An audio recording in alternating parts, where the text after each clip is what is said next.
Bonjour, bienvenue sur le plateau de Bâti Journal TV. Nous sommes à Nancy, Forum Construction Bois, Forum Bois Construction, et avec moi un architecte. Bonjour. Bonjour. Vous êtes Adrien Enoch, Oui. de l'agence Bellus et Enoch. Vous me présentez votre agence rapidement ? Alors, on est une petite agence parisienne. On est 3 et on va bientôt être 4. Donc, c'est dire. On fait de la construction bois depuis longtemps. On est déjà venu d'ailleurs sur ce plateau dans d'autres circonstances. Pardon ? Pour en parler de la construction bois, de projets de bois. Donc on a fait plusieurs projets, que ce soit en logements sociaux ou des petits équipements, notamment là on a une crèche en construction à Paris dans le 20e. Voilà, donc la construction bois c'est quelque chose qu'on connaît assez bien. Voilà. Et là, vous vous êtes transporté en Alsace, à Strasbourg, et c'est de ce projet qu'on va parler. C'est un projet de 17 logements. Il a un nom, ce projet ? C'est le Belvédère. C'est le Belvédère, voilà, on le voit à l'image. On voit quelques images du projet. Oui, le Belvédère dans la ZAC, dans l'écoquartier Danube, qui se trouve à proximité du centre, le long du bassin du Suzeau qu'on voit sur la perspective derrière moi. Voilà. Quelle était la demande de l'aménageur ? Et comment vous y avez répondu ? Alors, la demande de l'aménageur était d'avoir un projet certifié E3C1, d'ailleurs, je crois, et nous, on est passé en E3C2. Donc, avec une prédominance pour le bois. C'est d'ailleurs pour ça qu'on est venu nous chercher. On était 3 équipes en lice au moment de la consultation auprès du promoteur, qui n'était pas habitué à construire en bois. Et parmi les 3, on a été retenus sur la base d'une petite proposition d'honoraires et d'une motivation, on va dire, justifiant un peu la façon dont on voyait le développement du projet. Donc un projet bois, mais pas que. Vous travaillez sur la mixité. Expliquez-nous un petit peu quelles étaient vos problématiques et comment vous y avez répondu et où vous travaillez sur la mixité et où vous ne travaillez pas sur la mixité et où vous êtes 100% bois. Alors, la mixité, en fait, on a fait plusieurs projets avec ce principe-là, c'est-à-dire d'avoir des poteaux-poutres béton, des dalles béton pour gérer la question de l'acoustique, de la structure assez facilement entre les logements et quand même à moindre coût. Il y a un aspect sismique ici aussi ? Et ici, il y a un aspect sismique parce qu'on est à Strasbourg et que donc, du coup, le béton passait mieux dans les calculs. Et aussi, il faut dire qu'on joue avec les habitudes des bureaux d'études. Là, on est arrivé dans une équipe où l'équipe était constituée par le promoteur. Donc, c'est des ingénieurs qu'on ne connaissait pas. Un ingénieur structure béton, un ingénieur structure bois, un acousticien, enfin, etc. Tout le monde. Allez-y, continuez. Et donc on a développé un projet en mixité bois-béton pour justement répondre assez facilement et économiquement à ce programme, sachant qu'on avait, comme on le voit sur les images, un projet qui est très étiré en longueur, puisque c'est une sorte de parcelle en lanière sur laquelle il fallait faire 3 plots. Enfin, nous, on a proposé 3 plots, alors que le projet initial proposait des petites maisons adossées, très découpées, et on a essayé de résumer ça en 3 plots. Et ces 3 plots, en fait, proposent des sortes on a des duplex au rez-de-chaussée et premier étage, et qui sont couverts eux-mêmes par des maisons qui sont, pour le coup, 100% ossature bois. Voilà, les maisons qu'on voit sur les toits, avec une terrasse végétalisée.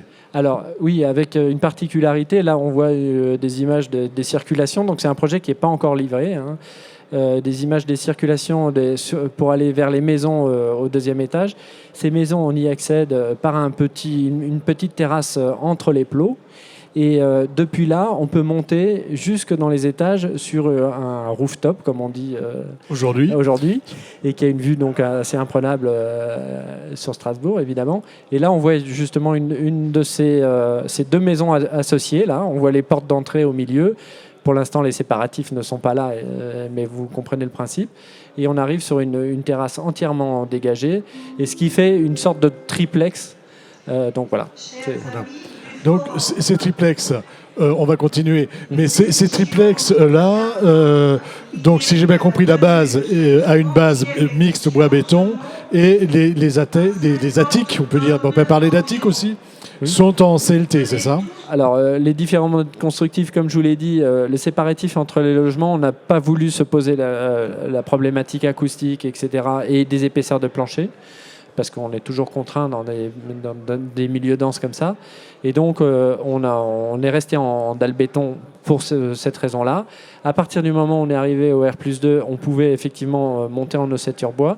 Et on est passé du coup d'un système en façade qui était un système de mur manteau, puisque c'était un remplissage, un système qui devient porteur à l'étage. Et donc les façades deviennent porteuses en ossature bois.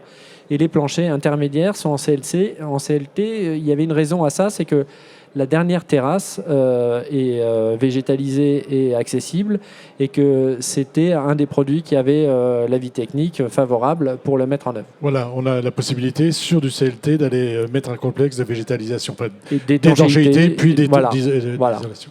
Vous nous avez dit tout à l'heure que le projet était E3C2. Oui. E3, on comprend bien, c'est l'énergie, hein, mais le C2, comment vous l'obtenez? Est-ce que c'est grâce aux matériaux? Et vous êtes allé aussi plus loin, parce qu'on a parlé bois, mais on n'a pas encore parlé des biosourcés.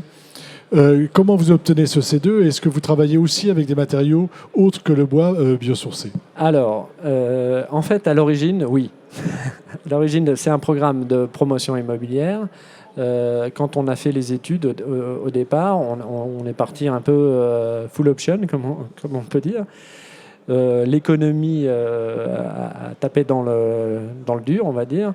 Et finalement, on est biosourcé, ne serait-ce que par le volume de bois qu'on utilise. Parce qu'on en utilise beaucoup, on le voit ici sur du platelage, on le voit en façade, on le voit en structure, oui, etc. Il n'y a pas que la structure, il y a voilà. aussi l'habillage et des en bâtiments. plus, on a des parquets à l'intérieur dans les pièces à vivre, etc. Donc tout ça, ça a permis justement d'atteindre la cible, biosourcé label BBCA, enfin on est dans ce label-là.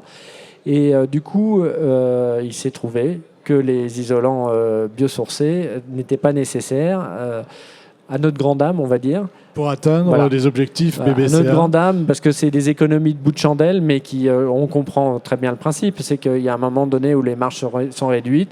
C'est un moment où cette opération est sortie dans un contexte assez tendu, puisqu'on était en chantier, en début de chantier, en plein Covid.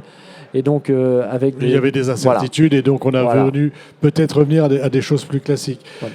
Le fait de passer avec des biosourcés vous aurait permis d'aller plus loin encore. À quel niveau? Enfin, on est à C2, donc on ne peut pas aller plus loin, mais est-ce que ça augmente vraiment beaucoup l'impact? Est-ce que ça diminue beaucoup l'impact carbone du bâtiment?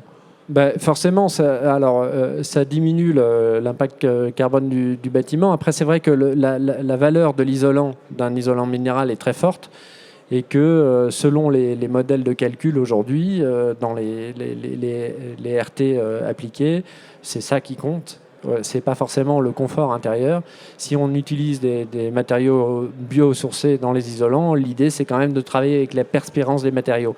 Ça nous aurait peut-être permis, justement, dans certains cas, de travailler sans pare-vapeur, avec des éléments qui sont des freins vapeur seulement, et du coup, peut-être enlever un peu de matériaux issus de la pétrochimie. Enlever un peu de matière. Un peu de matière, surtout un panneau de mur ossature bois, c'est quand même une succession de couches. Et si on peut à un moment enlever ces pare-pluies ou ces pare-vapeurs, qui sont souvent des produits issus de la pétrochimie, c'est quand même toujours positif. C'est positif. Ouais. Dernière question sur on a une enveloppe qui est très performante, hein, si j'ai bien compris. Comment vous chauffez? Comment ça se passe sur l'aspect, on va dire, équipement technique?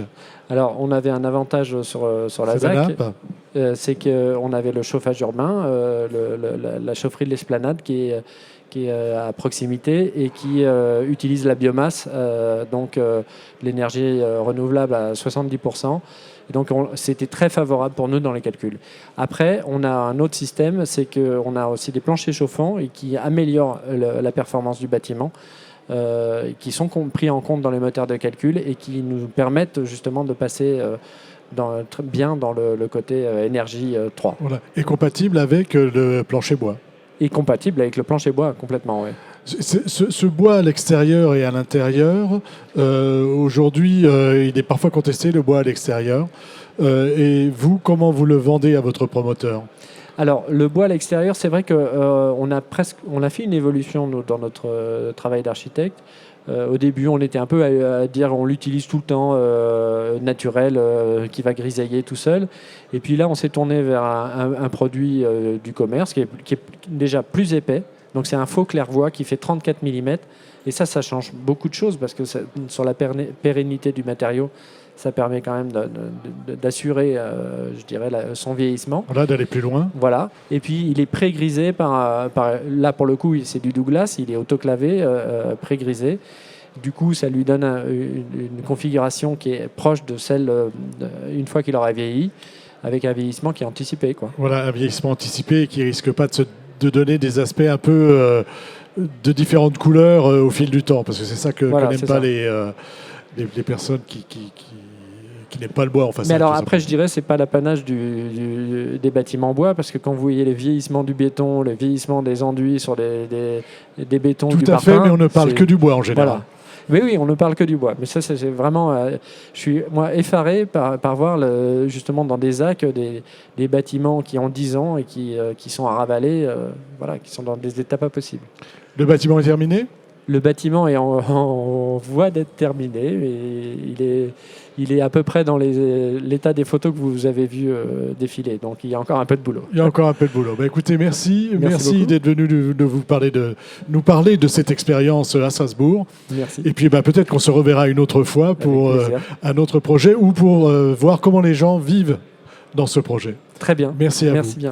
Une émission donc à retrouver sur notre site Bâti-Journal TV et sur le site du Forum Bois Construction, bien sûr, et celui de notre partenaire qui est France Bois Forêt. Merci à vous d'être venus jusque-là. Merci.